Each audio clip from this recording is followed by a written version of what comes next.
Bénisse. Je vous salue tous dans le précieux nom de notre Seigneur Jésus-Christ.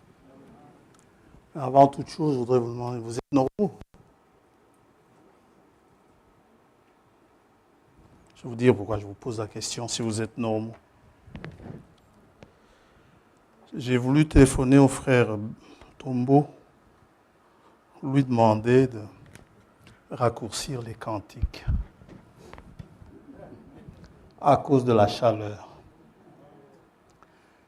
Puis je suis parti me coucher à 6 heures du matin et j'ai rêvé. Le frère Tombo m'a regardé avec un de ses regards. J'ai compris que non. Moi j'ai dit, bon ben, s'ils s'en sortent avec cette chaleur, gloire à Dieu. Amen. Quand je vois frère Maranatha, il est complètement trempé. Bien. On dit toujours, les croyants ne sont pas des gens normaux.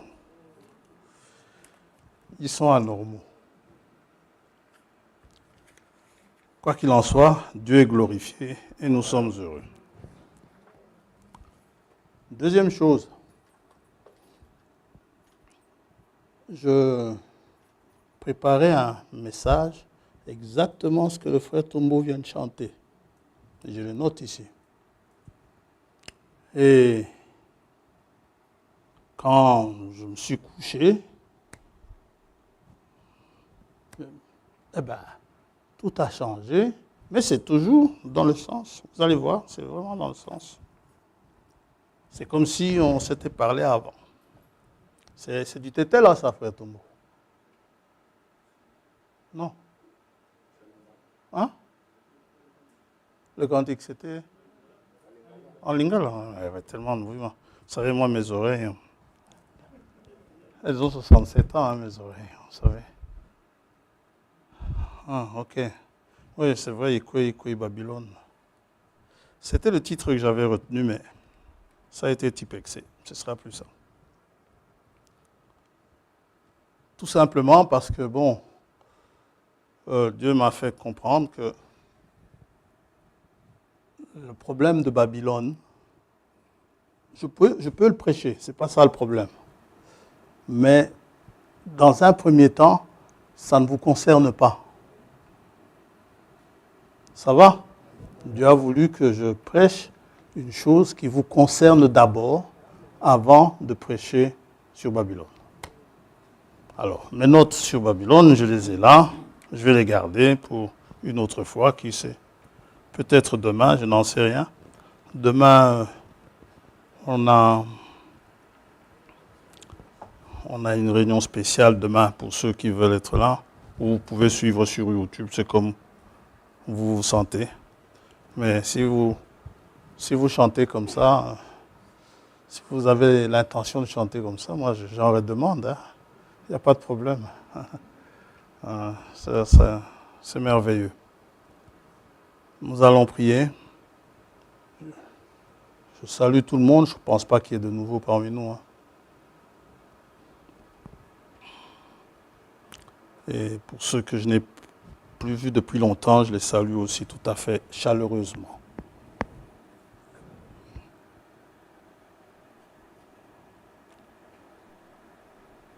Père Céleste, nous te remercions ce matin pour la grâce immense que tu nous donnes pour pouvoir nous rassembler. Tu es Dieu, tu as créé toutes choses.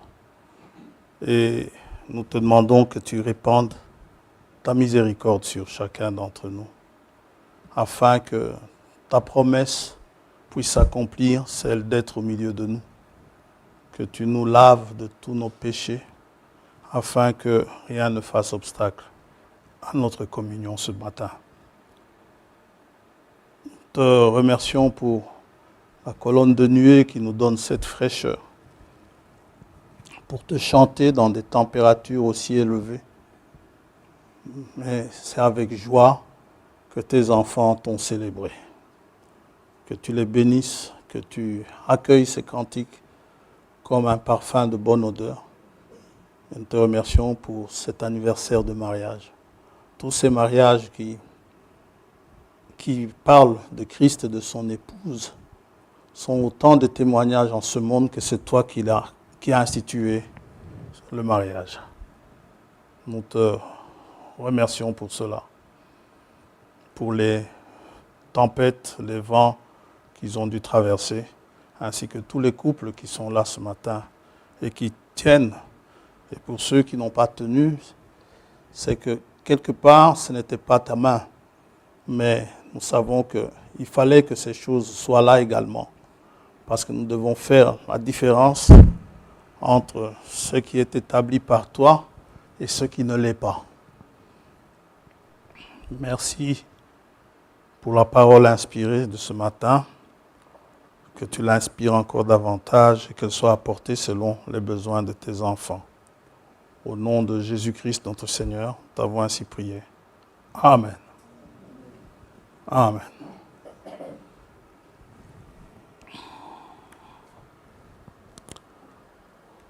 Pouvons-nous lever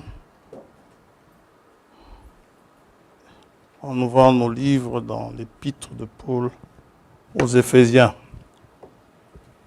chapitre 1er.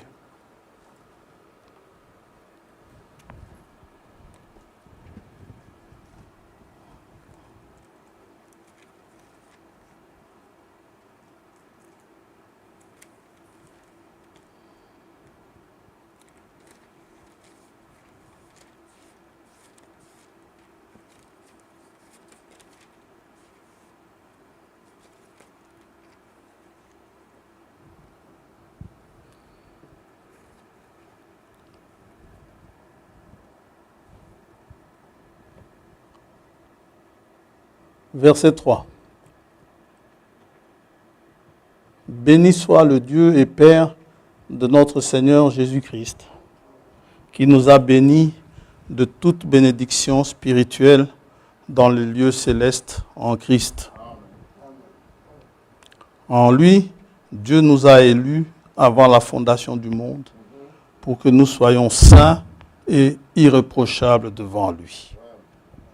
Amen. Donc, c'est le but de notre élection, que nous soyons saints et irréprochables devant lui. Que le Seigneur bénisse sa parole. Pouvons nous asseoir.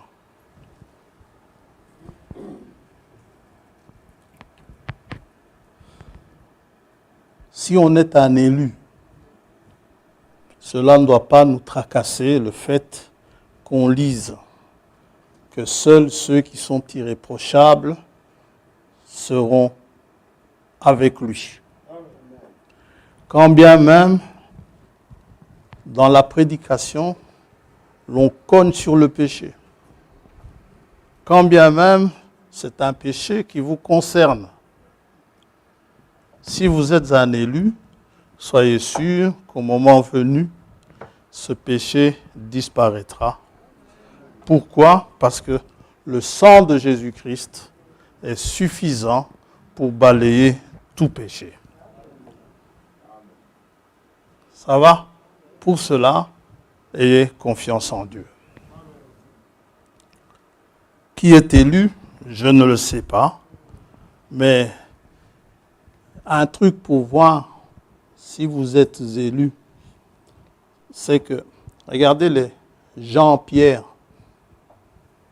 et les autres, et d'autres, à part Luc, qui était un homme intelligent.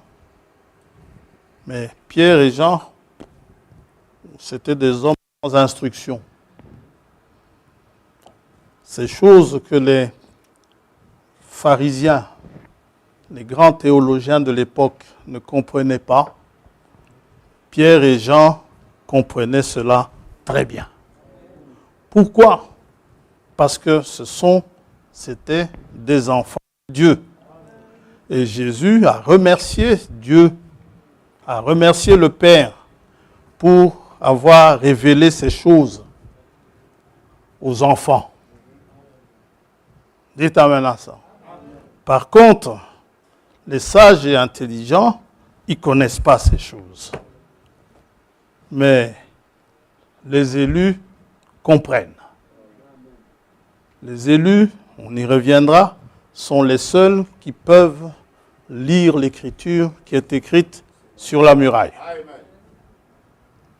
Les autres, ils vont lire. C'est comme vous et moi, si nous voyons quelque chose écrit en lettres arabes quelque part, en allemand par exemple, on ne sait pas ce que ça veut dire, mais on sait lire, mais on ne sait pas ce que ça veut dire. En allemand, c'est le lire. Ça va? Pour ce qui est de l'écriture sur la muraille, c'est une langue inconnue. L'écriture est écrite dans une langue inconnue au monde entier, aux sages et intelligents qui étaient là, les Chaldéens. Ils n'ont pas pu lire ni interpréter. Par contre, Daniel, lorsqu'il est venu, il a lu et il a interprété. Et c'est pareil pour vous et moi ce matin. Jésus dit, quand les disciples, c'est dans Matthieu 13, quand les disciples lui posent la question, pourquoi parles-tu en parabole? Jésus dit, c'est parce que ces choses ne sont pas destinées pour eux. Elles vous sont destinées. Je leur parle en parabole pour qu'ils ne comprennent pas. Parce que s'ils comprennent, ils vont se convertir. Ce n'est pas que Dieu ne veuille pas qu'ils se convertissent, mais ils vont se convertir. Pourquoi? Par peur de la perdition. Mais vous vous convertissez par amour pour Dieu. Et ceux qui aiment Dieu, Dieu a préparé des choses pour eux. Amen. La semaine passée, nous avons lu justement dans Éphésiens ce que nous venons de lire. Et nous avons vu que tout au long de la prédication, on a lu ce que le frère vient de chanter en Babylone. On a vu que des fléaux sont annoncés sur Babylone. Le titre que j'ai typexé, c'est « Elle est tombée, Babylone ». Il y avait des fléaux qui sont annoncés, qui doivent tomber sur Babylone. Dieu a pourvu pour les siens, pour ses élus, d'une place où ils peuvent se cacher, où ils peuvent être placés. C'est où? Dans les lieux célestes en Christ. J'insiste, dans les lieux célestes en Christ, parce qu'il y a des lieux célestes tout court. Les lieux célestes tout court, il y a des choses là. Il y a des dominations. Il y a des esprits méchants dans les lieux célestes. Mais dans les lieux célestes en Christ, il n'y a que les élus. Et là, vous avez toutes sortes de bénédictions spirituelles. Ce sont des bénédictions que le monde ne voit pas, ne ressent pas. Une bénédiction spirituelle, le monde ne ressent pas. Le monde ressent une bénédiction du genre, vous gagnez au loto. Ça, oui. Le monde ressent une bénédiction du genre, vous avez pourvu d'une très belle villa pour lui. Oui, ça, le monde voit ça, ressent ça. Mais les bénédictions spirituelles, comprendre les choses cachées qui sont là-dedans, c'est uniquement pour les élus. Un jour, ayant discuté avec un témoin de Jéhovah, après la discussion, il m'a dit on arrête parce que trop d'études fatiguent. Et il me dit, bon écoute, prends ces tours de garde, va les lire. Je lui dis merci. J'ai pris les tours de garde.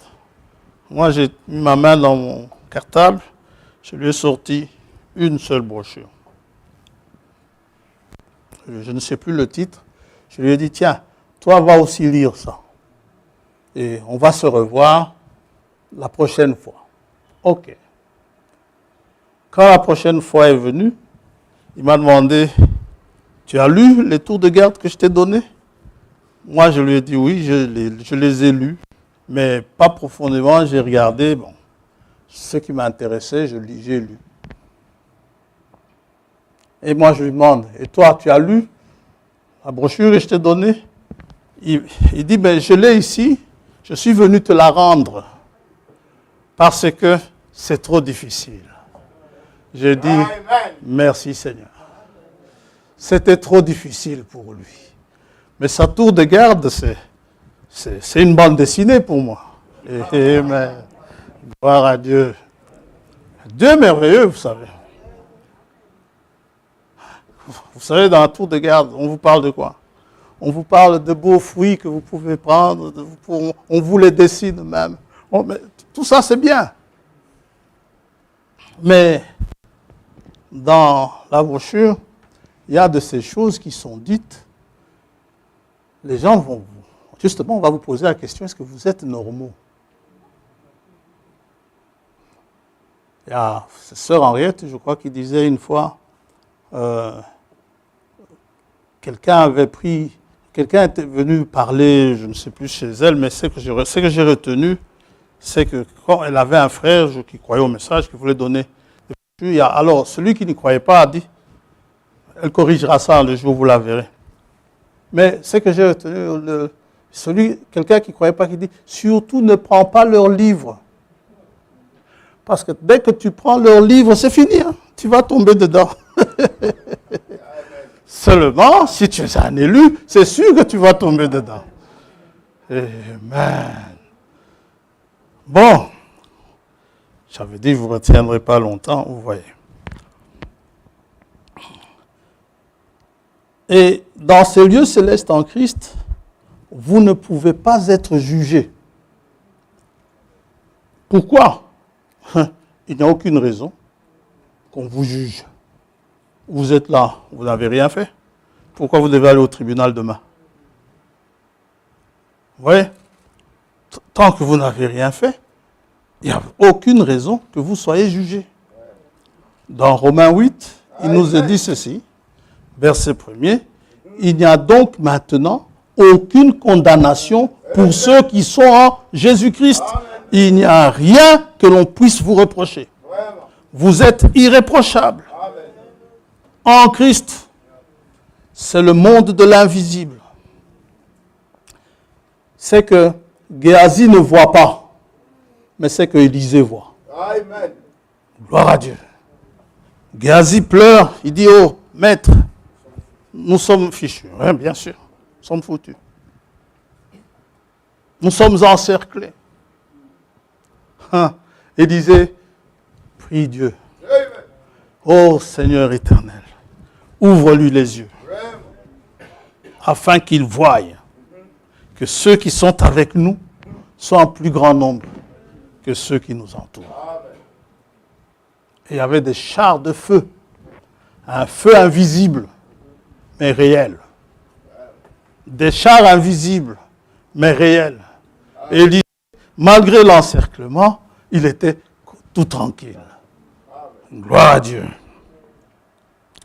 C'est le domaine de notre expérience spirituelle.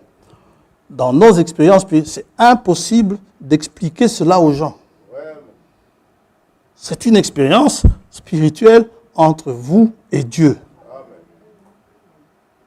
Nous sommes ici, croyants au message. À chacun, si on demande son témoignage, vous allez voir, c'est un témoignage différent. Mais le témoignage nous conduit tous dans la même direction. Nous pointe tous une et une seule personne, le roi des rois, le Seigneur des seigneurs, Jésus-Christ, le Fils du Dieu vivant. Physiquement, là, nous sommes toujours à Babylone. Mais nous ne participons pas à ces péchés. Et comme le frère l'a chanté, et nous n'aurons pas part à ces fléaux. Apocalypse 18. On a bien demandé de sortir de Babylone. Et il le demande à qui? uniquement à son peuple. Il ne le demande pas aux autres. Il demande, sortez de Babylone, mon peuple. Apocalypse 18. Après cela, je vis descendre du ciel un autre ange qui avait une grande autorité, et la terre fut éclairée de sa gloire. Il cria d'une voix forte, disant, elle est tombée, Babylone la grande. Elle est devenue une habitation de démons, un repère de tout esprit impur, un repère de tout oiseau impur et odieux, parce que toutes les nations ont bu du vin de la fureur de sa débauche, que les rois de la terre se sont livrés avec elle à la débauche, et que les marchands de la terre se sont enrichis par la puissance de son luxe. Et j'entendis du ciel une autre voix qui disait, « Sortez du milieu d'elle, mon peuple, afin que vous ne participiez point à ses péchés et que vous n'ayez point de part à ses fléaux. Car ses péchés se sont accumulés jusqu'au ciel, et Dieu s'est souvenu de ses iniquités. » D'où la nécessité d'être en Christ. Le titre de ce matin, ce sera « Afin que vous n'ayez point de part à ces fléaux ». Si nous sommes vivants en Christ, tel que nous sommes là ce matin, si nous sommes en Christ et que nous sommes vivants sur cette terre, avant que les fléaux annoncés ne tombent, il faut que nous soyons mis à un endroit où ces fléaux ne peuvent pas nous atteindre. Mais pour cela, Dieu considère tous ceux qui sont en Christ, pas seulement ceux qui sont vivants. Ceux qui sont vivants, il nous est dit, ils ne devanceront pas ceux qui sont morts. Ceux qui sont morts en Christ. Ceux-ci, les morts en Christ, ressusciteront d'abord, premièrement. Ensuite, nous serons tous ensemble enlevés sur des nuées à la rencontre du Seigneur. Et c'est ce que Dieu voulait que je vous apporte ce matin. Vous voyez que elle est tombée, Babylone, ça ne vous concerne pas tellement. Ce qui vous concerne, c'est aller à la rencontre du Seigneur. Quand je dis que dans l'assemblée, il y a des enfants de Dieu, et avec les cantiques, ça ne fait que confirmer. Vous savez ça donne cette joie immense qu'on vient de chanter, de voir que Dieu prend soin de nous. Dieu s'inquiète de nous. Il dit, Dieu me fait comprendre, mais non, qu'est-ce que tu as à leur parler de Babylone qui va être brûlée? Amen. Ils ne seront pas là. Parle-leur de l'enlèvement. Gloire à Dieu. Et nous allons en parler un petit peu ce matin. D'où la nécessité d'être en Christ. Et Paul dit, il fait tout pour faire partie de la résurrection des morts. De quelle résurrection? La résurrection des morts en Christ, bien sûr. Parce que c'est lui, d'ailleurs, qui nous parle de l'enlèvement, de cette rencontre avec le Seigneur dans 1 Thessaloniciens, chapitre 4.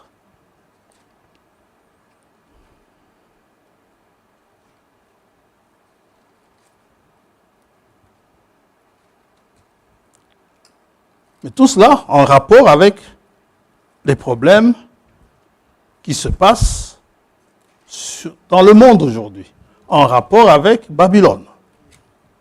C'est sur cet angle-là que nous allons parler de cet enlèvement. Mais lisons quand même 1 Thessaloniciens 4,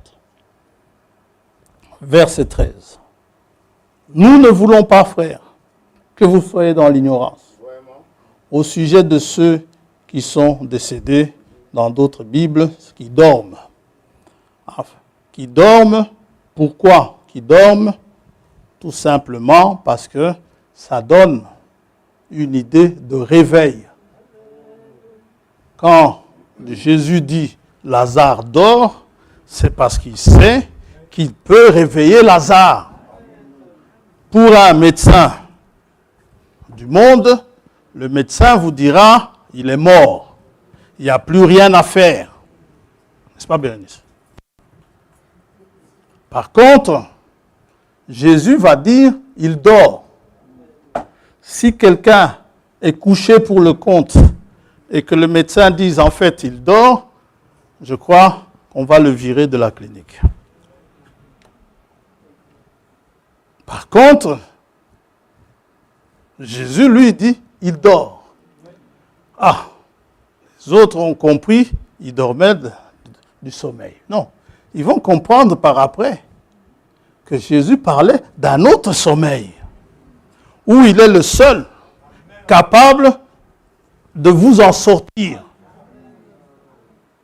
en vous appelant par votre nom. Au sujet de ceux qui sont décédés, afin que vous ne vous affligiez pas comme les autres qui n'ont point d'espérance. Il ne nous demande pas de ne pas nous affliger. Il nous demande de ne pas nous affliger comme ceux qui n'ont point d'espérance. Nous en avons une. Nous sommes affligés, c'est vrai, mais nous avons cette espérance qui fait que la consolation que nous apporte le Seigneur, eh bien, cette consolation agit sur nous. Parce qu'il y a une consolation en Christ. Ça va? Car si nous croyons que Jésus est mort et qu'il est ressuscité, croyons aussi que Dieu ramènera par Jésus avec lui ceux qui sont décédés. Voici en effet ce que nous vous déclarons d'après la parole du Seigneur. Pour le monde, cette parole, c'est du charabia, mais pour nous, c'est du miel sur le rocher. Il dit, nous les vivants, restés pour l'avènement du Seigneur, nous ne dévancerons pas ceux qui sont décédés. Car le Seigneur lui-même, pas quelqu'un d'autre, le Seigneur lui-même a un signal donné. Le Seigneur donnera le signal. À la voix d'un archange, le Seigneur poussera un cri à la voix d'un archange. Et au son de la trompette de Dieu, descendra du ciel, et les morts en Christ ressusciteront premièrement. N'oubliez pas, dans Apocalypse 1er, sa voix est comme le son d'une trompette. Amen. Gloire à Dieu. Ensuite, nous les vivants qui serons restés, nous serons tous ensemble enlevés avec eux sur des nuées à la rencontre du Seigneur dans les airs, et ainsi nous serons toujours avec le Seigneur. Et pendant que nous sommes avec lui, là-bas, là où il nous a préparé une place, les fléaux vont commencer à tomber sur la terre. Vous voyez? Donc, parler des fléaux, c'est aller dans une certaine église qui ne croit pas à l'enlèvement, où les gens ne se préparent pas à l'enlèvement. Pour ceux qui se préparent à l'enlèvement, il est bon de leur parler de l'enlèvement.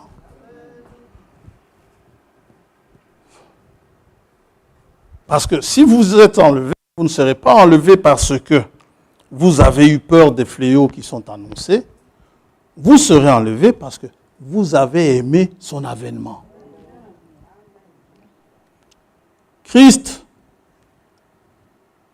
sera enlevé. Le corps de Christ sur la terre sera enlevé pour qu'il n'ait point part aux fléaux qui sont annoncés. Le corps de Christ, c'est le Fils mâle dont il est question dans Apocalypse chapitre 12. Comment vous parlez d'Apocalypse 18, 13, ayant sauté Apocalypse 12? Vous êtes quand même l'épouse du Seigneur. un grand signe parut dans le ciel. Une femme enveloppée du soleil. Nous savons tous qu'une femme, c'est une église. Et cette femme, elle est différente de la femme d'Apocalypse 17. Dites amen à ça.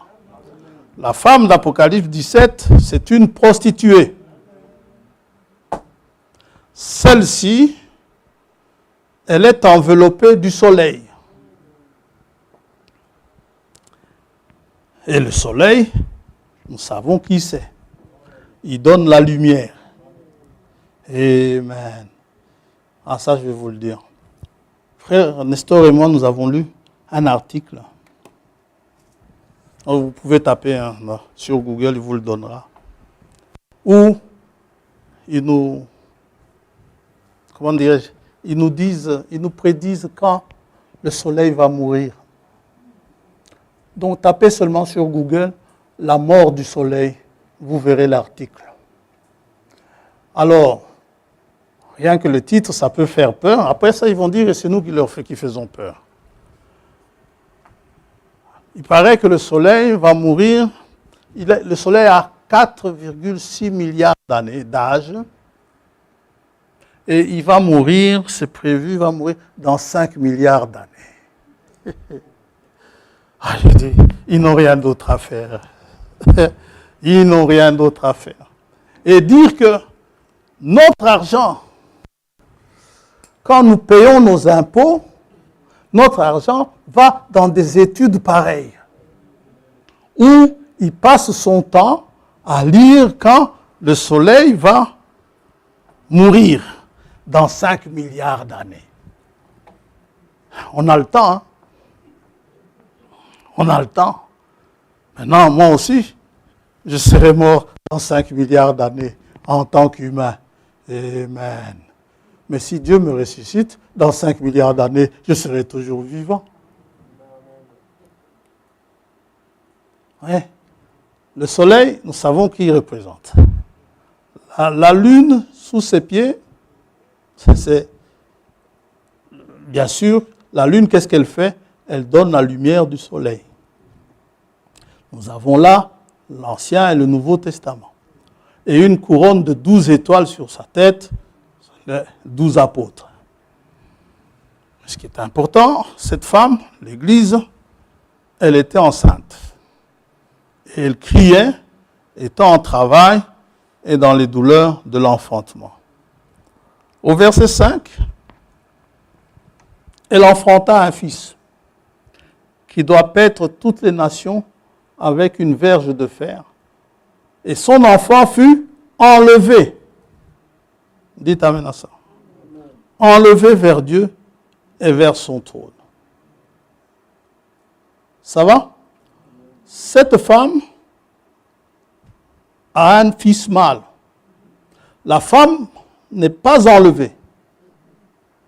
C'est le fils mâle qui est enlevé. Le fils mâle, c'est le Christ. C'est le corps de Christ qui est enlevé et la femme reste sur la terre. Cette femme, cherchez-la parmi les vierges folles. Ça va? Le fils mâle, Jésus-Christ né. Le corps de Christ, vous qui êtes nés de nouveau. Dans ce corps, par le baptême du Saint-Esprit, vous êtes enlevés. Et la promesse de régner, de paître toutes les nations avec une verge de fer, c'est une promesse qui est donnée aux vainqueurs de la Odyssée, n'est-ce pas? Ce sont des vainqueurs de l'Église. Apocalypse chapitre 2, verset 26. À celui qui vaincra et qui gardera jusqu'à la fin mes œuvres, je donnerai autorité sur les nations. Il, qui ça-il? Celui qui vaincra. Les pètera qui? Les nations, avec une verge de fer, comme on brise les vases d'argile, ainsi que moi-même, j'en ai reçu le pouvoir de mon Père. C'est la troupe des vainqueurs. Et si vous êtes en Christ, vous ne pouvez jamais être vaincu. C'est impossible. D'où tiens-tu ça? 2 Corinthiens, chapitre 2.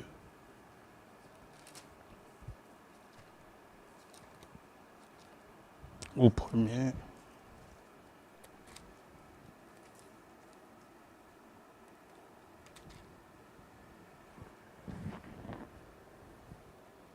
Verset 14. Grâce soit rendue à Dieu. Dites amen. Pourquoi nous rendons grâce à Dieu? Parce qu'il nous fait toujours, ça veut dire ce que ça veut dire, hein? Toujours, pas certaines fois, pas la plupart des fois, pas la grande majorité des fois, pas 99%, c'est toujours, c'est 100%. Quand on est en Christ, on est toujours vainqueur. Il nous fait toujours triompher en Christ et qui répand par nous en tout lieu l'odeur de sa connaissance. La femme qui va rester, ceux de l'Église qui ne seront malheureusement pas enlevés, les vierges folles, donc ici sont appelées la femme, Dieu ne va pas quand même les abandonner à eux-mêmes. Dieu va leur préparer un lieu pour y être nourris. N'est-ce pas? Nous retournons dans Apocalypse 12.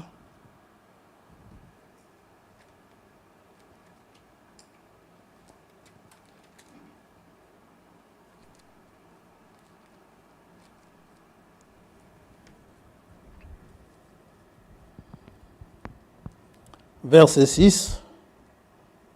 Et la femme s'enfuit dans le désert,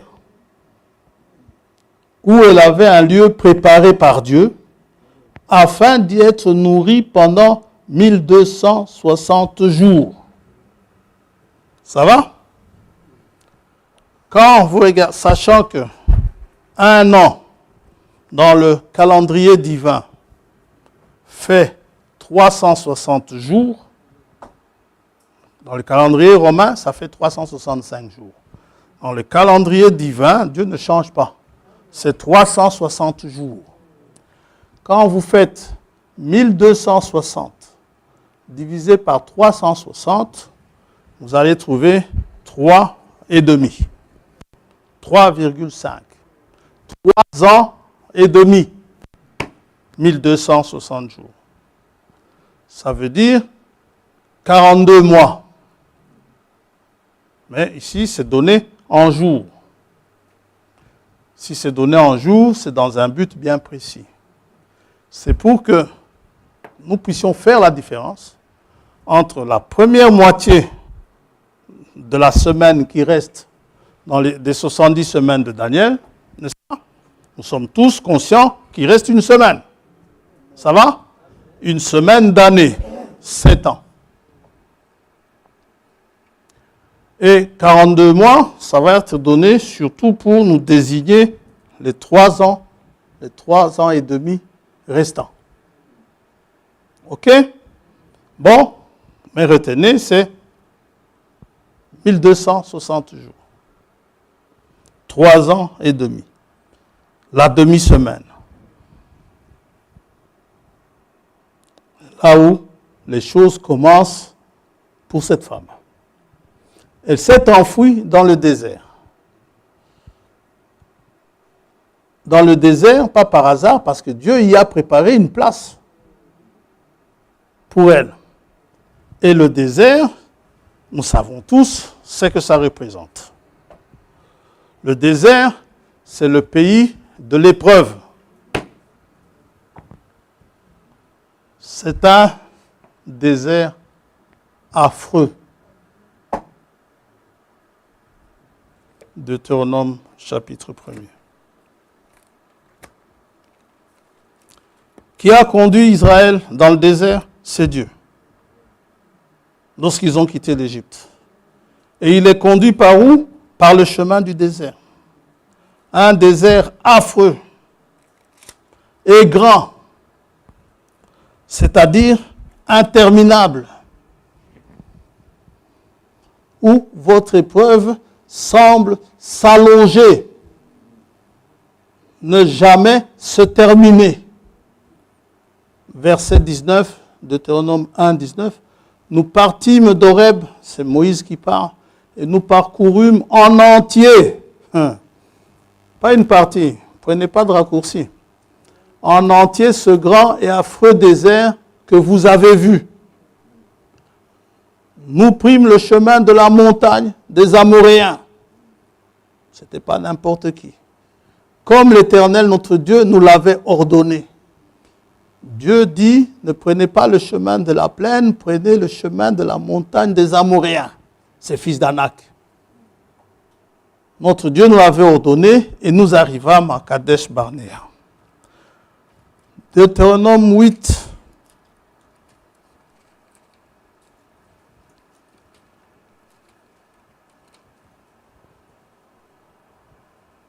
Si vous allez dans Exode 13, vous verrez que Dieu n'a pas voulu qu'il prenne un raccourci. S'il faut traverser le désert, il faut le traverser. Pas question de prendre de raccourci. Pas question d'éviter les épreuves. C'est pourquoi, quand nous prions, nous demandons à Dieu, nous ne lui demandons pas de nous enlever les épreuves. Nous lui demandons de nous faire la grâce, de pouvoir les surmonter. C'est ce que Dieu veut. Il veut des vainqueurs. Deutéronome 8.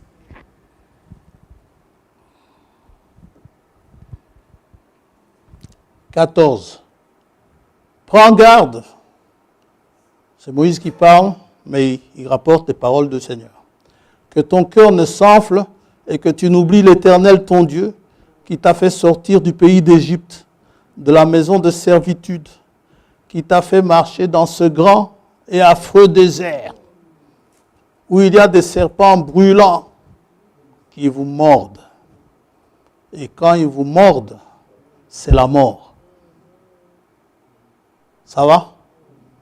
C'est pourquoi les serpents, spirituellement parlant, quand vous les voyez, il faut, spirituellement parlant, il faut les tuer. Si dans le naturel vous les tuez, vous aurez des problèmes avec Gaïa. Ça va? Et spirituellement parlant, un serpent, sachez que c'est votre ennemi. Déjà, retenons ici, on n'a pas fini avec Deutéronome 8. Dans Apocalypse 12, nous avons sauté un passage.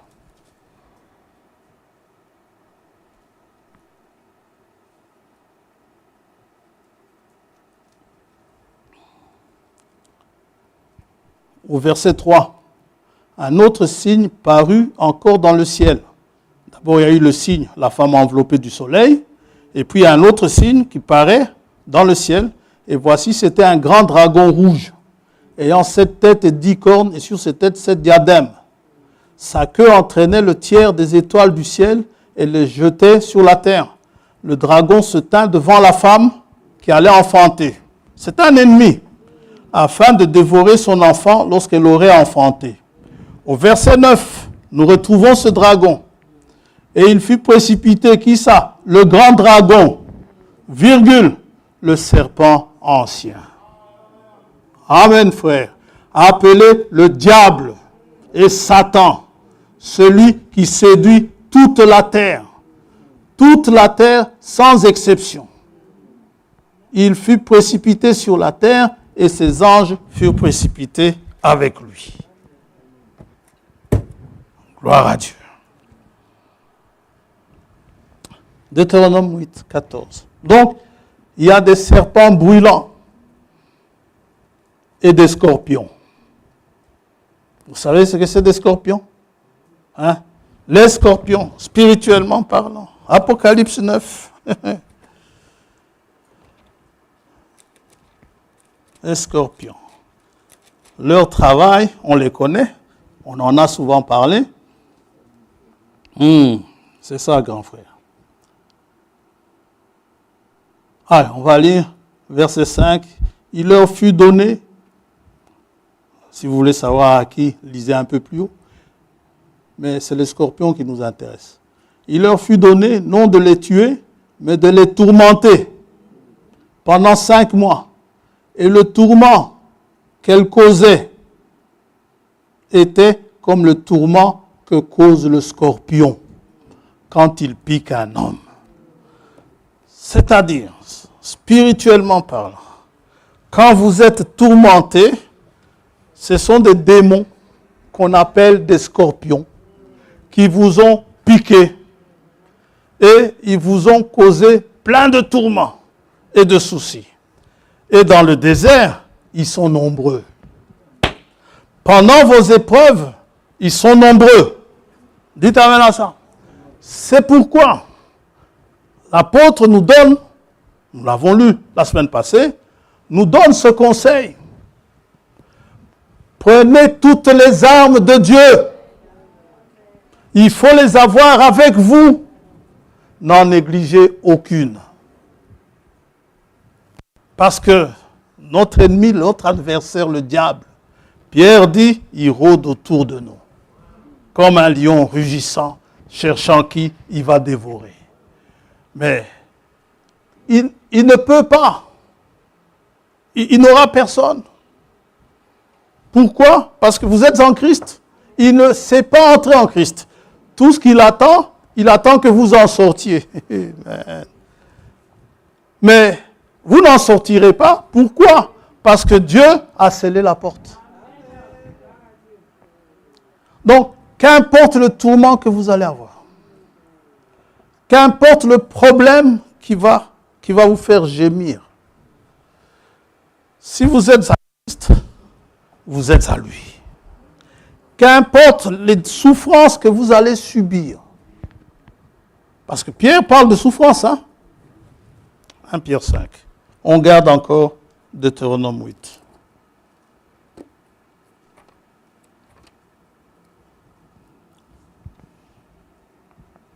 Verset 8, il dit, « Soyez sobres, veillez, votre adversaire le diable, le serpent ancien, rôde comme un lion rugissant, cherchant qui il dévorera. » Alors il dit, « Résistez-lui avec une foi ferme, sachant que les mêmes souffrances sont imposées à vos frères dans le monde. » Vous êtes dans des souffrances, mais quand il dit, résistez-lui avec une foi ferme. Qu'est-ce que vous allez dire? Vous allez dire, bon, frère François, à partir de maintenant, je vais avoir une foi ferme. La foi reste un don de Dieu.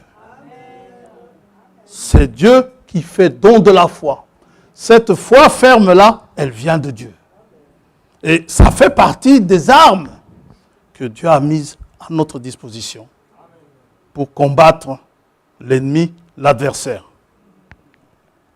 Ça va?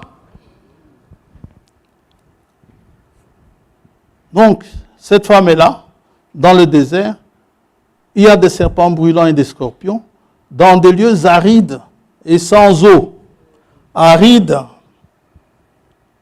ça veut dire très chaud. Et sans eau.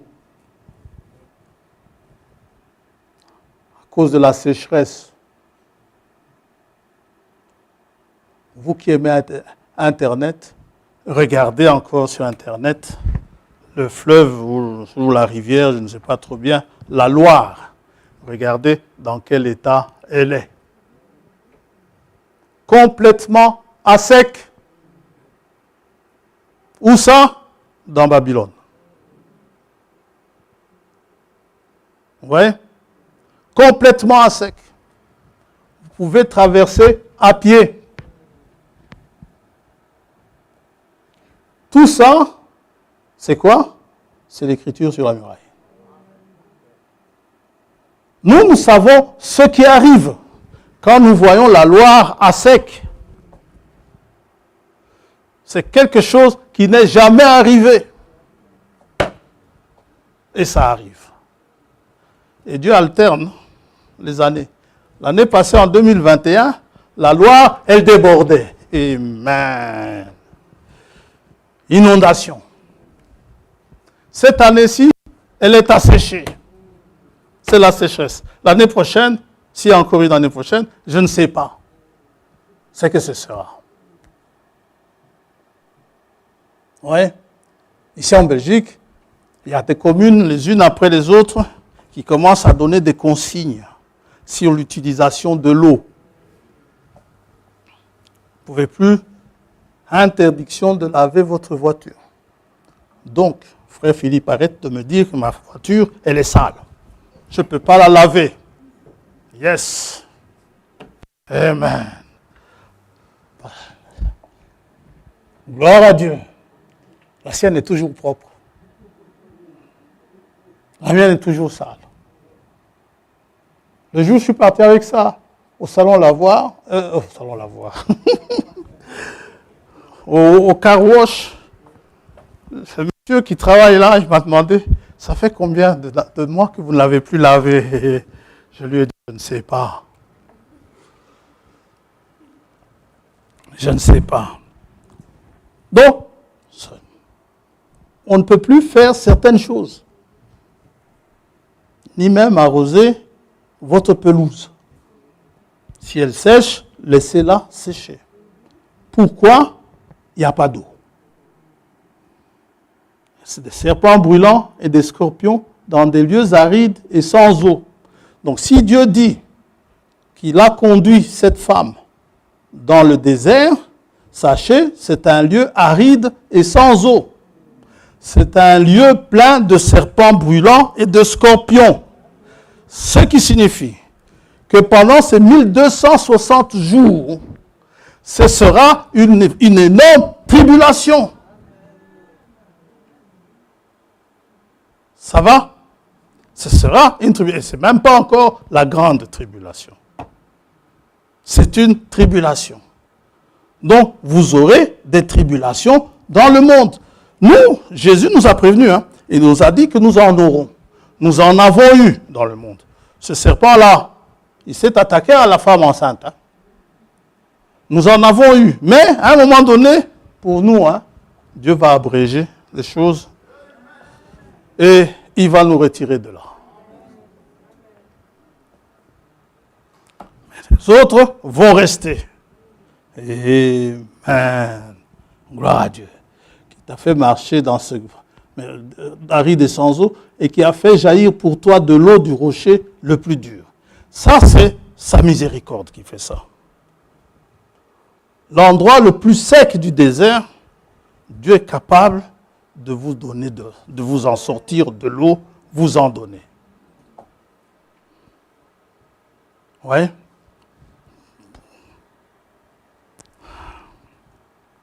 Donc, il y a cette femme qui est restée. Le fils mâle, il a été enlevé. La femme est restée. Et au verset 17 d'Apocalypse 12, il y a encore un groupe de gens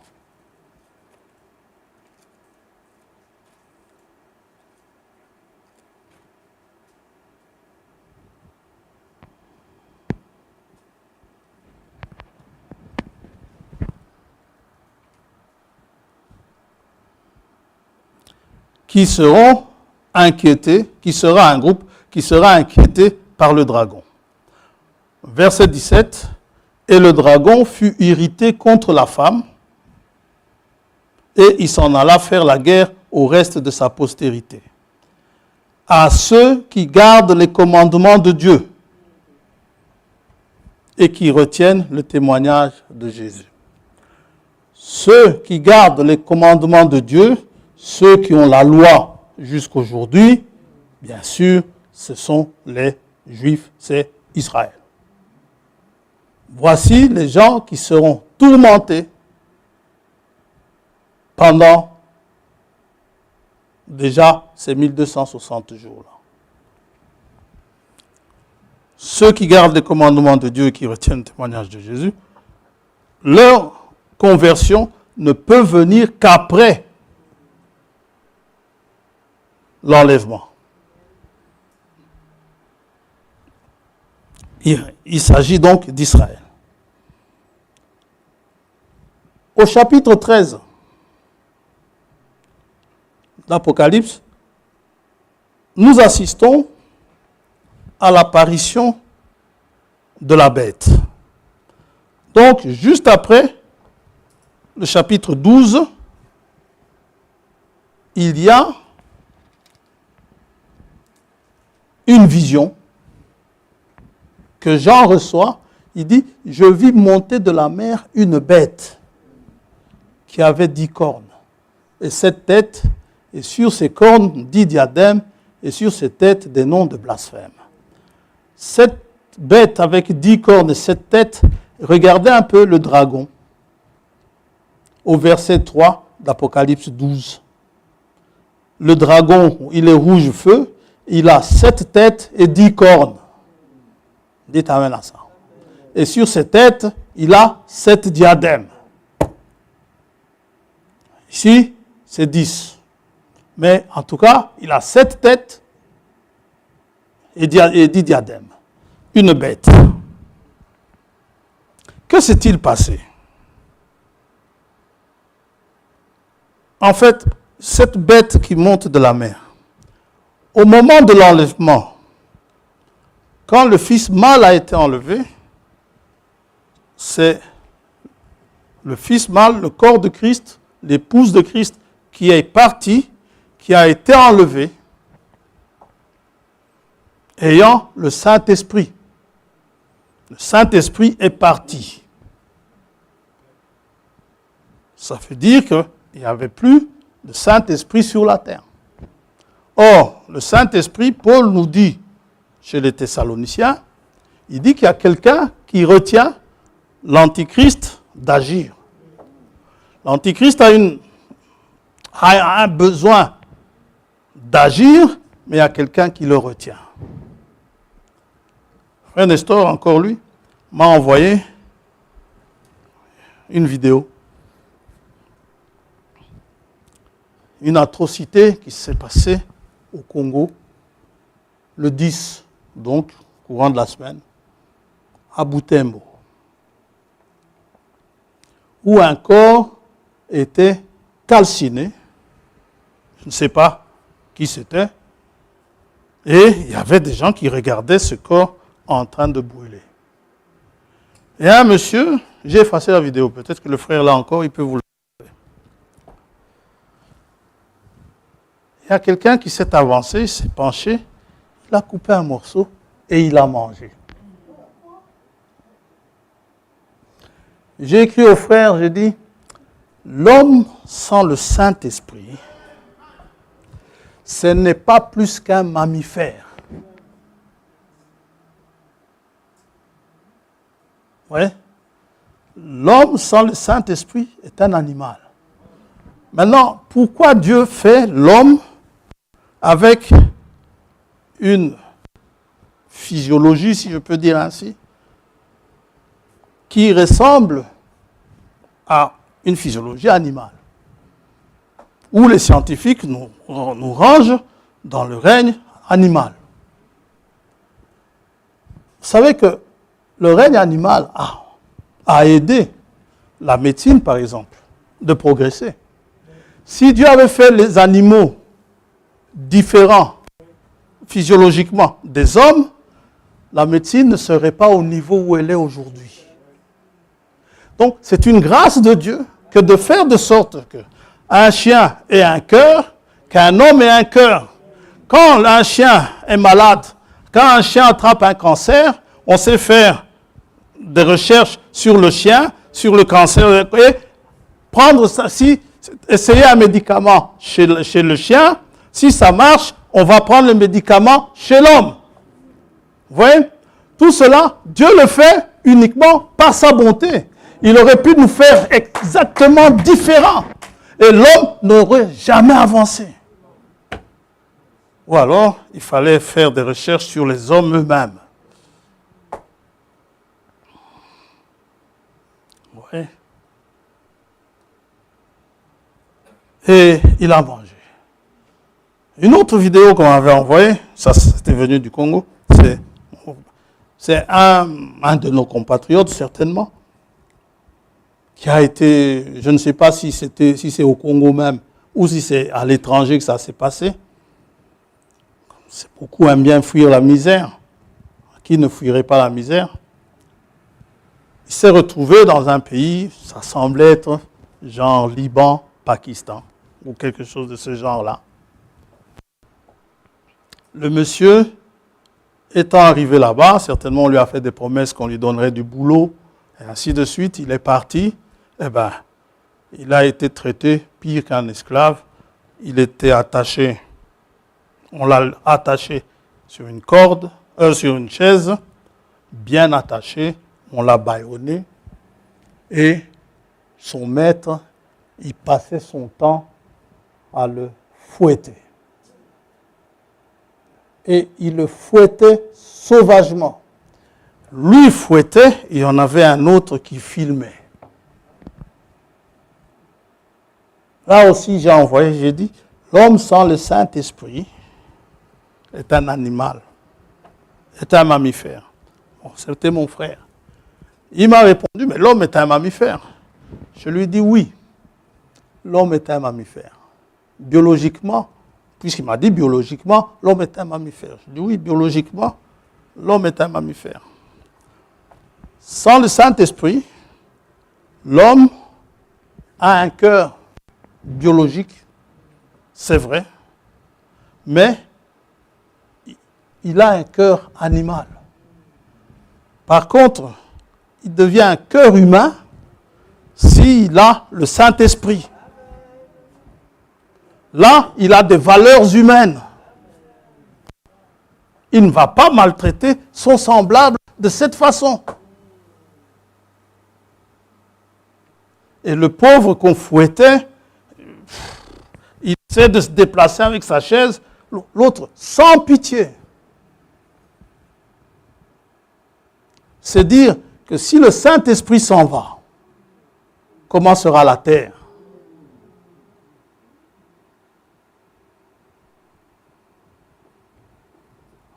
Oui. Et le Saint-Esprit va s'en aller à un moment donné. Nous assistons donc à l'apparition de la bête ici au chapitre 13. Une bête qui monte de la mer. Ça veut dire qu'elle n'a pas eu besoin de se mettre en guerre pour conquérir le territoire. C'est pour cela qu'on dit qu'Apocalypse 13, ça représente les États-Unis. Ce sont les États-Unis. Cette bête, c'est une Babylone. Frère Branham nous dit bien que les États-Unis sont une Babylone moderne.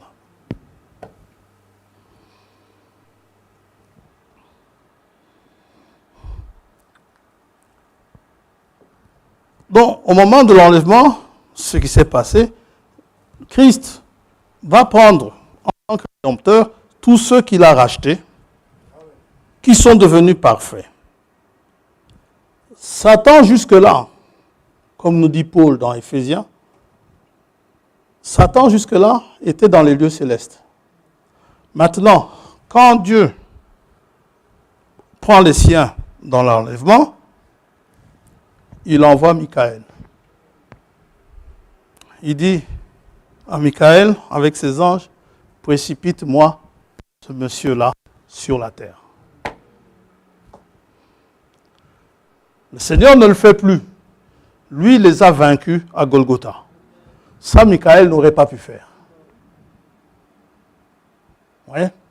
Michaël, lui, quand il s'agit d'aller prendre le corps de Moïse, que Satan soit là ou pas, Michaël n'hésite pas et il vient, il dit à Moïse, le maître a dit, il dit à Satan, le maître a dit, il doit partir. Hein, mais il a fauté. Que l'Éternel te réprime.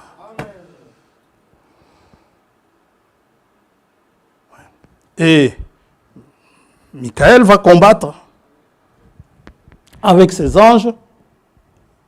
Une fois que le Saint-Esprit est parti, Michaël va combattre avec ses anges, il va combattre le dragon. Et Michaël va le précipiter sur la terre.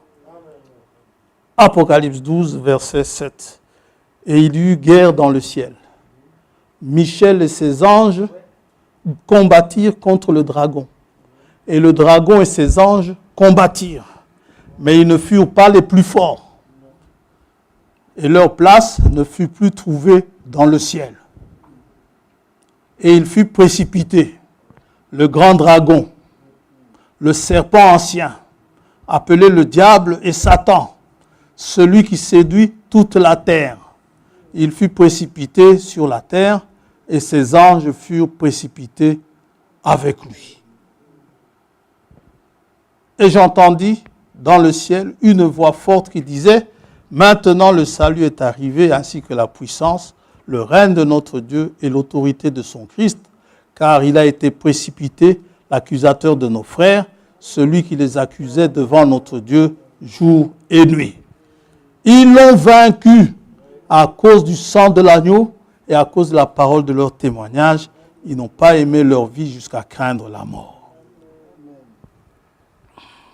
Il dit ceci, « C'est pourquoi réjouissez-vous, cieux, là-bas dans les cieux, que la joie y soit, que les cieux se réjouissent, parce que Christ est monté au ciel avec ses rachetés. » Dites amen à ça. Ils sont dans les cieux. Il dit, réjouissez-vous. Quant à vous, la terre, quant à la terre, malheur à la terre et à la mer. Car le diable est descendu vers vous, animé d'une grande colère, sachant qu'il a peu de temps. Quel est ce peu de temps qui lui reste?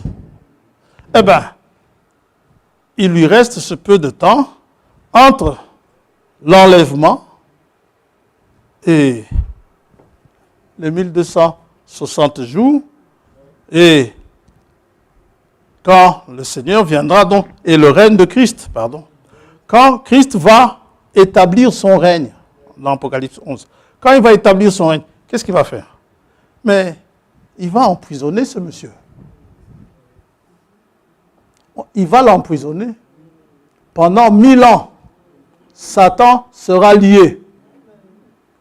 Ce qui fait, comme il sera lié pendant 1000 ans, pendant le règne de Christ, le règne de paix de Christ, pendant les 1000 ans, il ne sera plus question que le loup dévore l'agneau. Il ne sera plus question de faire des barbecues. On ne tuera plus. Il ne sera plus question d'aller à la pêche. Le loup va paître.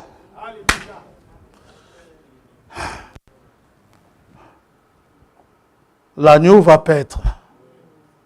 Mais le serpent, il mangera la poussière. Pour lui, rien ne change. Il continuera à manger la poussière. Mais le loup, il va paître. Alors, vous qui me demandez de manger des légumes, ne vous en faites pas. J'en mangerai des légumes. Pendant 1000 ans. Yes. Amen. Gloire à Dieu.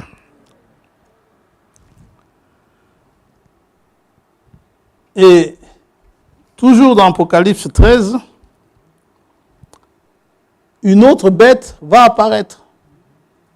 Verset 11. Puis je vis monter de la terre une autre bête qui avait 2 cornes semblables à celles d'un agneau et qui parlait comme un dragon. Elle exerçait toute l'autorité de la première bête en sa présence et elle obligeait la terre et ses habitants à adorer la première bête dont la blessure mortelle avait été guérie. On y arrivera une autre fois sur cette bête à la blessure mortelle qui a été guérie. Mais tout cela nous montre le début de la tribulation. Parce qu'une fois que nous sommes enlevés, Satan est précipité sur la terre, il va causer des misères. L'homme n'aura plus grand-chose d'humain.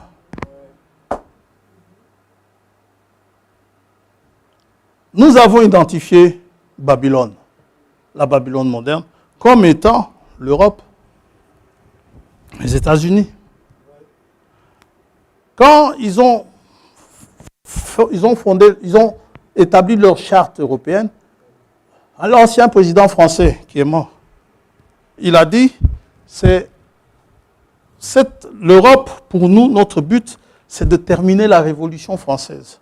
Maintenant, si vous lisez la Révolution française, ce qui s'est passé, il s'y est passé des atrocités. Ils ont inventé la guillotine, vous savez. La guillotine, c'était quoi? On coupait la tête. Vous faites partie de la noblesse, on vous coupe la tête. Vous êtes sans pitié. Et les gens sont là à contempler, à admirer, comme un spectacle. De la même manière que vous regardez un match de foot.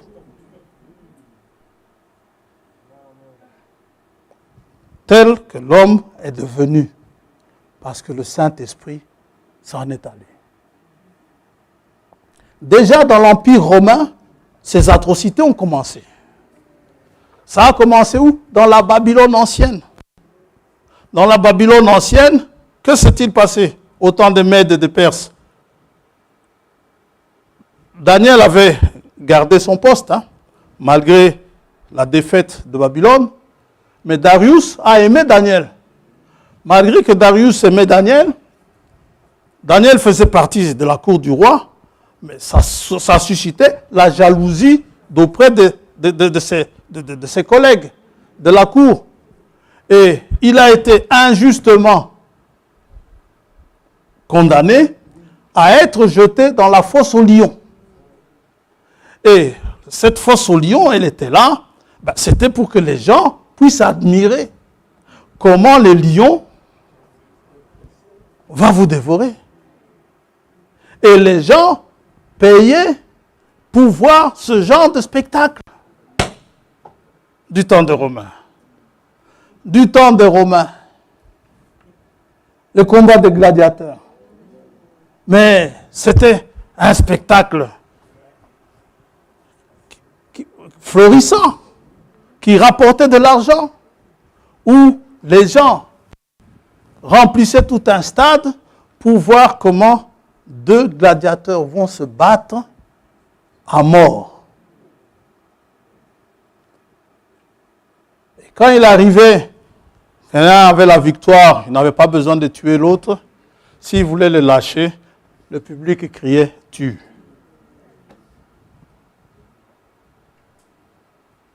Ouais. Ça, c'est exact. Le Seigneur, quand on l'a crucifié, il n'a rien fait. Pilate dit, mais il n'a rien fait, je veux le laisser. Il dit, crucifie-le. Et ils étaient là nombreux à regarder. Si tu es fils de Dieu, descends et nous croirons.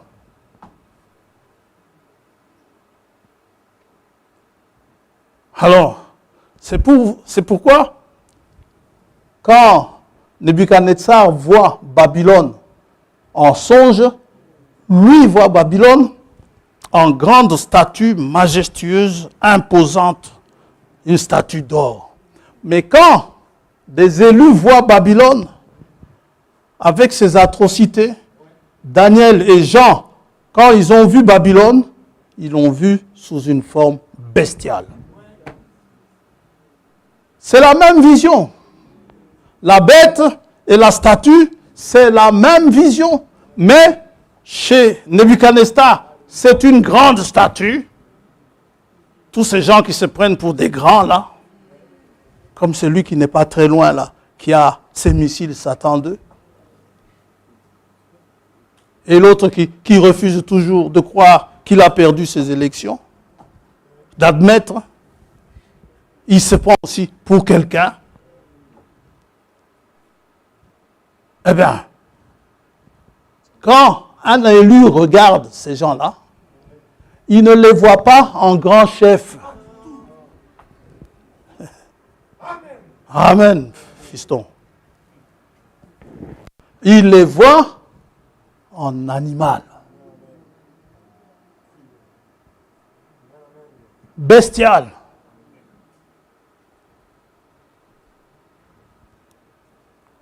Et j'en passe.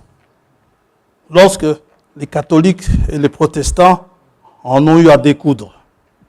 Des atrocités où on attachait une jambe avec une corde, une autre avec une corde. Des chevaux, on les attachait. Ils allaient dans des directions opposées. Écartèlement. Et des gens assistaient à ça. C'est ce qui va arriver. Une fois que le Saint-Esprit s'en va, ça va arriver. Mais Christ va venir, il mettra fin à cela. Et il va venir avec les siens. Vous descendrez avec lui. C'est saint avec lui. Quand il viendra.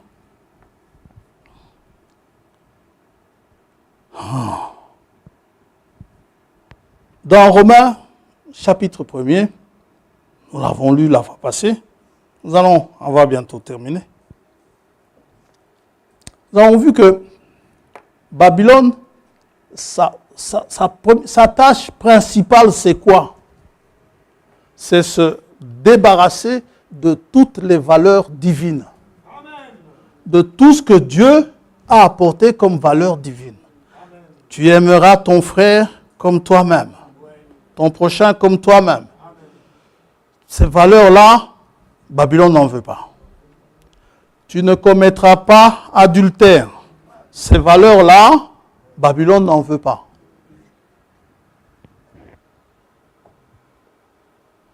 Pas d'homosexualité. Dieu n'en veut pas. Mais pour Babylone, c'est une valeur qui doit y être. La loi de Dieu dit, tu ne blasphémeras pas. Babylone se donne le droit au blasphème. Oui. Et ce n'est pas par hasard que ces choses, l'Esprit a conduit Paul, a poussé Paul à écrire aux Romains. Ce n'est pas aux Éphésiens qu'il a écrit ça. Ce n'est pas aux Thessaloniciens qu'il a écrit ça. Il a écrit aux Romains. L'Empire romain. Il a écrit aux Romains.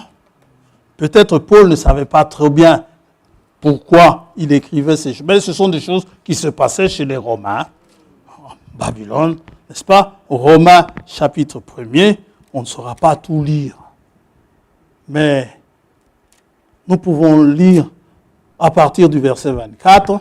C'est pourquoi Dieu les a livrés à l'impureté selon les convoitises de leur cœur. Ainsi, ils déshonorent eux-mêmes leur propre corps, eux qui ont changé la vérité de Dieu en mensonge et qui ont adoré et servi la créature au lieu du Créateur, qui est béni éternellement. C'est pourquoi Dieu les a livrés à des passions infâmes, car leurs femmes ont changé l'usage naturel en celui qui est contre nature. Et de même, les hommes, abandonnant l'usage naturel de la femme, se sont enflammés dans leurs désirs les uns pour les autres, commettant homme avec homme des choses infâmes, et recevant en eux-mêmes le salaire que méritait leur égarement. Ils ne se sont pas souciés de connaître Dieu. Alors Dieu les a livrés à leur sens réprouvé pour commettre des choses indignes, étant remplis de toute espèce d'injustice, de méchanceté, de cupidité, de malice, plein d'envie, de meurtre, de querelle, de ruse, de malignité, rapporteurs, médisants, impies, arrogants, hautains, fanfarons, ingénieux au mal, très intelligents. Des ingénieurs, est-ce mal? Ingénieux au mal, rebelles à leurs parents, dépourvus d'intelligence, de loyauté, d'affection naturelle, de miséricorde. Et bien qu'ils connaissent le jugement, ça appelle le jugement tout ça, ils connaissent le jugement de Dieu, déclarant dignes de mort ceux qui commettent de telles choses, non seulement ils les font, mais encore ils approuvent ceux qui les font. Donc, tout cela, ce comportement, appelle à un jugement divin, C'est ce que le frère a chanté ici. Elle est tombée, Babylone. À cause de ses péchés, c'est arrivé jusqu'au ciel. Ouais. Et ça appelle un jugement. Et ce que nous voyons, la chaleur qui nous fait allumer les ventilateurs ici, aujourd'hui, cette chaleur insoutenable, parfois, d'après eux, ils disent même irrespirable, n'est-ce pas? Eh bien, ce ne sont que les prémices de ce qui va arriver. On n'a pas encore très chaud, vous savez. Il y a encore des chaleurs pires que ça. On n'a pas encore été assez inondé, vous savez. Il y aura des inondations pires que ça. Capharnaüm, demandez où ça se trouve aujourd'hui. Pourquoi? À cause du péché.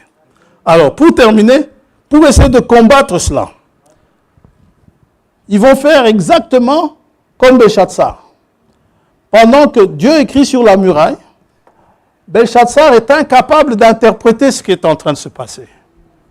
Alors, on va chercher un Daniel pour interpréter ça. Daniel peut interpréter ce qui se passe. Pourquoi il y a la canicule? Daniel peut interpréter. Il va réunir, Belchatsar va réunir tous ces sages, tous ces chaldéens. Il les réunit, amen. Il les réunit une fois par an dans les conférences pour le climat. Alors, ils ont leur coupable tout désigné. Le coupable de ces chaleurs et de ces inondations, d'après eux, c'est le dérèglement climatique. Non, non, la Bible ne nous dit pas que c'est le dérèglement climatique. Pour la Bible, hein, un seul mot, c'est le péché. C'est ce qui cause ce dérèglement. Le dérèglement climatique, ils disent c'est la faute du diesel. Dieu a créé le diesel. Dieu a créé le mazout. Il sait pourquoi il a créé le mazout. Il sait pourquoi il a créé le pétrole. Il sait pourquoi il a créé toutes ces choses. Pourquoi il a créé le soleil. Il sait. Ils disent maintenant on va se tourner vers l'énergie éolienne du vent. Avec le vent faire de l'électricité. Vous savez, les grands éoliennes qui tournent là. Ça cause beaucoup de dégâts. Beaucoup d'oiseaux se font râper par les ailes de ces éoliennes. Ça cause un problème environnemental. Alors, on va se tourner vers le soleil. Attendez seulement. Même avec le soleil, ils finiront par dire que quelque chose ne va pas. En fait, qu'est-ce qui se passe? Pourquoi tout cela? Dieu leur a dit, vous pouvez manger de tous les arbres du jardin. Mais l'arbre de la connaissance, n'y touchez pas. Ce sont les conséquences de l'arbre de la connaissance. Cette technologie qu'ils ont là aujourd'hui, ils connaissent trop de choses.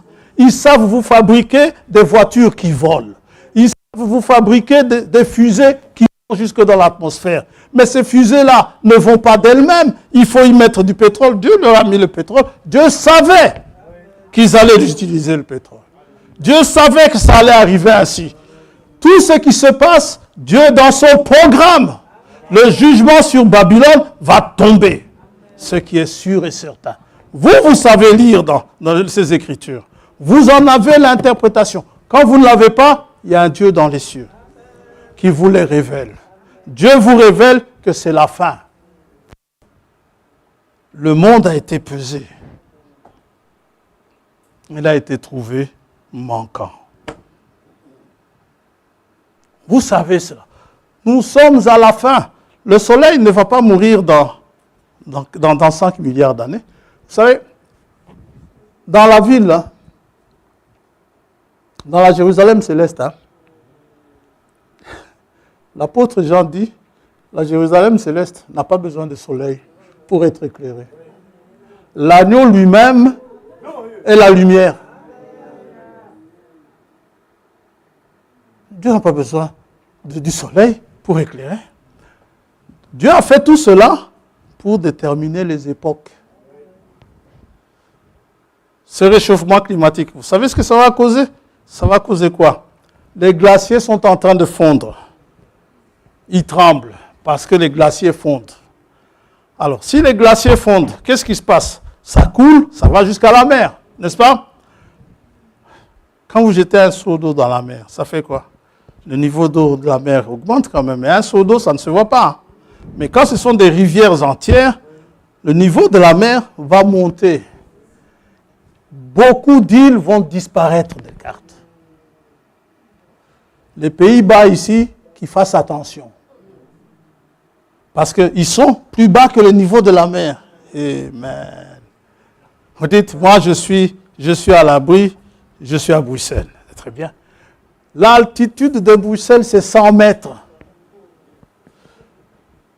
Donc si ça monte de 101 mètres, Bruxelles est inondée. La mer arrive jusqu'ici. Si ça monte de 101 mètres. Bon, ça va peut-être pas monter de 100, je n'en sais rien moi. Mais quand Dieu dit que Los Angeles va aller sous la mer, c'est toute une ville sous la mer. Et quelle ville? Une région sous la mer. Une région de la grandeur de la Belgique. Hein. Et la Belgique est au bord de la mer. L'Europe est entourée de la mer. Amen. Vous dites le Congo aussi. Oui, le Congo aussi. Tous les pays du monde, hein, tous les pays du monde ont bu du vin de sa débauche. Tous, sans exception. On a beau dire, moi je suis pour les Russes, on l'a dit la fois passée, eh bien, vous pouvez être pour les Russes, mais vous aimez quand même l'Occident. C'est ici que vous placez vos biens, pas en Russie. Les Russes eux-mêmes placent leurs biens ici. Et pendant qu'ils se disputent là aujourd'hui, eh bien, l'Occident est en train de leur prendre les biens, on les confisque. Ah, comment? Ils avaient tous ces biens ici. Ils avaient tous ces biens-là. Les Iraniens, eux-mêmes, ils sont là. Les États-Unis, c'est Satan. Les Iraniens qui fouillent leur pays, vous savez où ils vont préférentiellement? Aux États-Unis. C'est le pays où ils fouillent préférentiellement, tout en restant musulmans. Ils fouillent là-bas, avec leurs valeurs musulmanes, et ils fouillent, ou alors ils fuient en Angleterre. Quand ils arrivent en France, leur première idée, c'est d'arriver en Angleterre. Le péché. Et à cause du péché, on en est là. Vous savez, Dieu a dit, Jésus a dit, ce sera comme au temps de Sodome. Qu'est-ce qui s'est passé à Sodome? Une pluie de feu. La Californie est en train d'être détruite pour le moment comment? Par le feu. La France, par le feu. Et ce qui est bizarre en France, quand ce n'est pas le feu, c'est l'eau. L'eau, c'est comme au temps de Noé. Ouais. Donc, tout cela, c'est quoi? Ce sont les prémices.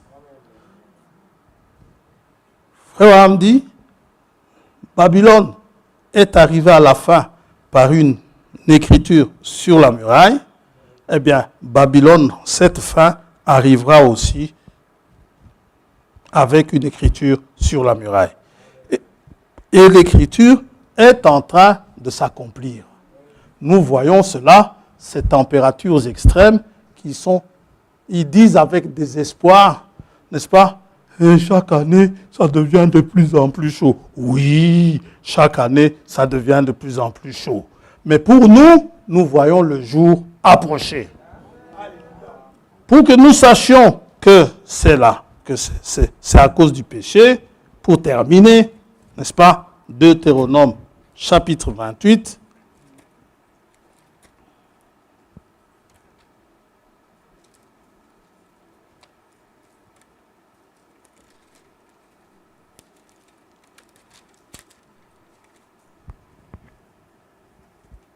C'est pourquoi l'enlèvement, c'est un moyen de refuge merveilleux.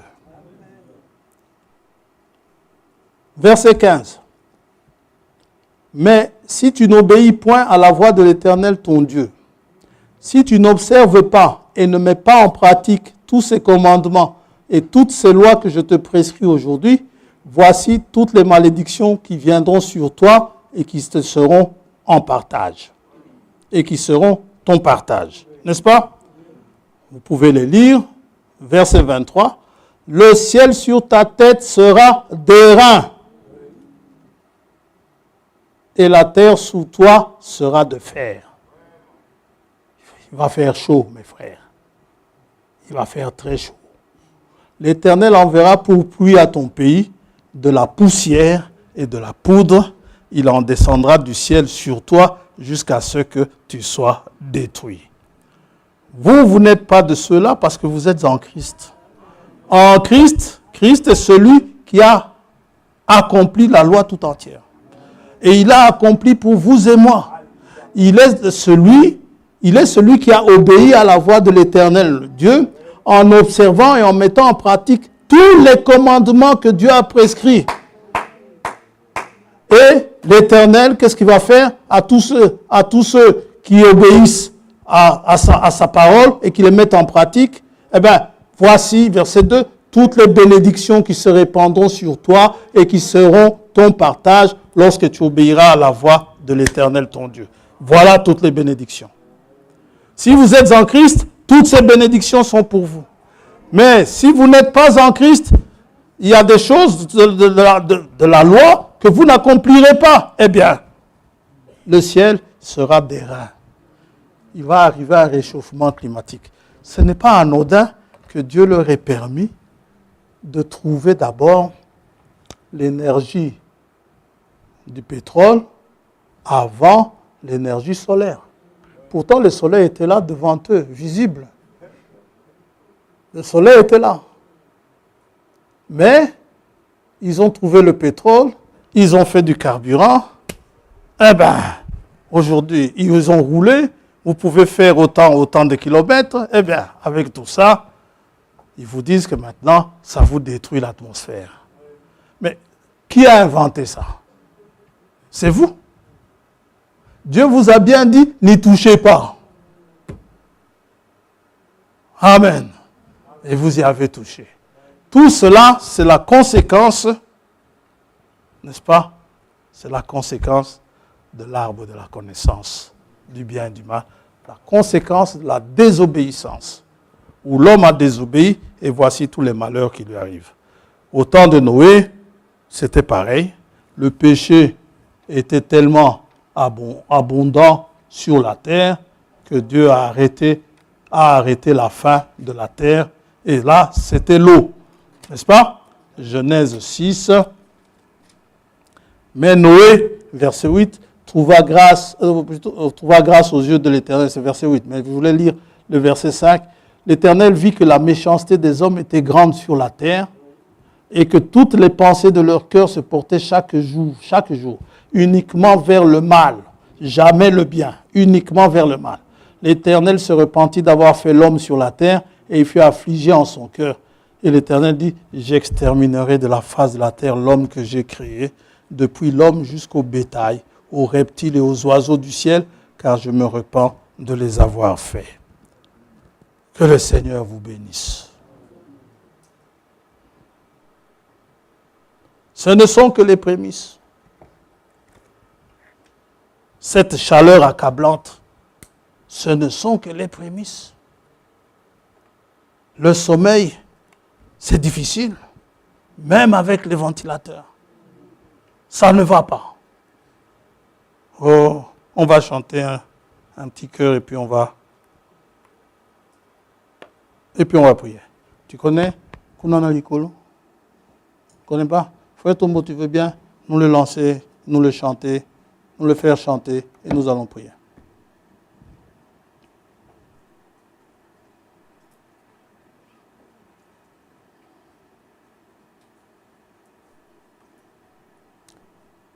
Que Dieu vous bénisse richement. Faites tout. Entrez en Christ. C'est le seul lieu en sécurité. Il y a une colonne de feu pour vous rafraîchir, une colonne de nuée pour vous rafraîchir le jour, et une colonne de feu pour vous réchauffer la nuit. Non, c'est bien ça. Oui, je sais.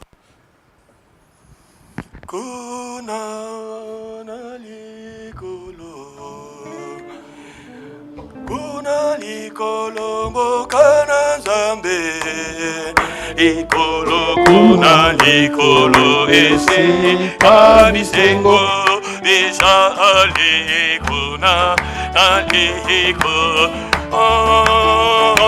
kuna likolo moka kitoko kuna likolo moka na kembo likolo kuna likolo esika ebisengo bishali kuna kuna likolo mawa ejalide alikolo kuna likolo basi ejalide likolo kuna likolo esi abisengo bishali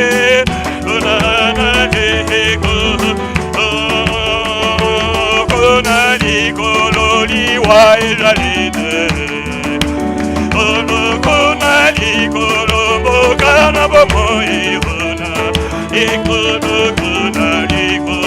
esika ejali kuna likolo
Prions, Seigneur.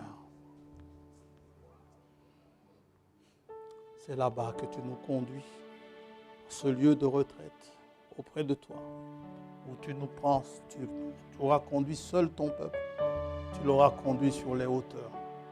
Oh, nous mangerons des fruits du pays. Mais nous te remercions, te bénissons, nous t'exaltons pour tous tes bienfaits et pour cet endroit merveilleux que tu es parti nous préparer. Tu as dit, cieux, réjouissez-vous, soyez dans la joie. C'est pourquoi nous avons chanté là-bas en haut, là-bas dans les cieux. Certainement, nous serons dans la joie. Une joie immense. Que ton nom soit béni. Merci Seigneur pour nous avoir donné l'interprétation de cette écriture sur la muraille. Ce que l'homme appelle dérèglement climatique. L'homme n'arrive pas à le maîtriser. Mais tu as montré à tes enfants, tu montres à tes enfants ce qu'il en est exactement. Ce qu'il en est exactement de ce réchauffement climatique. La terre ne pourra pas y échapper. Le feu est déjà là. C'est ce feu qui a envahi la France, une bonne partie de la France, de l'Espagne, une bonne partie des États-Unis, ainsi que ces inondations que nous voyons de par le monde. Toutes ces choses pour nous prévenir que le jour annoncé, qui est un jour redoutable, le monde redoute ce jour. Mais c'est un jour béni pour les tiens. Car tu viens pour les chercher, pour les prendre et demeurer avec toi. Sois béni, Père. Sois loué. Merci pour la place que tu as préparée pour mon frère. Merci pour la place que tu m'as préparée. Oh, et pour cette assurance que tu me donnes, sachant que c'est toi-même qui m'y conduis, je suis sûr d'une chose, j'arriverai certainement. Mon frère également, ainsi que ma sœur, ici présents. Tous ceux qui espèrent en toi, ils ne seront jamais confus. Sois béni, Père. Nous avons honte de nos péchés. Quand nous voyons toute ta sollicitude, quand nous voyons tout le secours que tu nous apportes. Oh mon Dieu, mon Créateur. Béni soit ton Saint. Conduis-nous, Père. Accompagne-nous dans nos maisons. Et si tu tardes à venir pour nous demain, nous voulons venir te dire merci pour tous tes bienfaits, pour tous ceux qui sont là. Sois encore au rendez-vous, Père, oh Dieu. Oh, reçois nos actions de grâce. Oh Dieu, que nous puissions, comme ce 10e lépreux, rentrer avec cette bénédiction supplémentaire que tu donnes à tous ceux qui te glorifient et qui font demi-tour pour venir te dire merci pour les avoir guéris de leurs péchés ou de leurs maladies.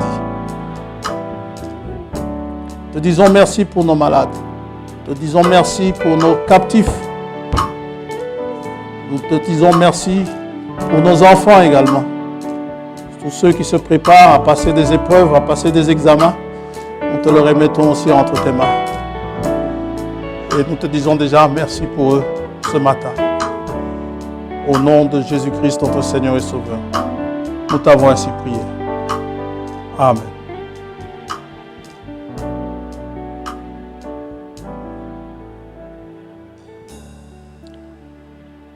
Que Dieu vous bénisse. Pour certains, à demain, pour d'autres, à mercredi, pour d'autres encore, vendredi ou dimanche. Mais quoi qu'il en soit, que le Seigneur vous garde chacun dans la maison. Que Dieu vous bénisse.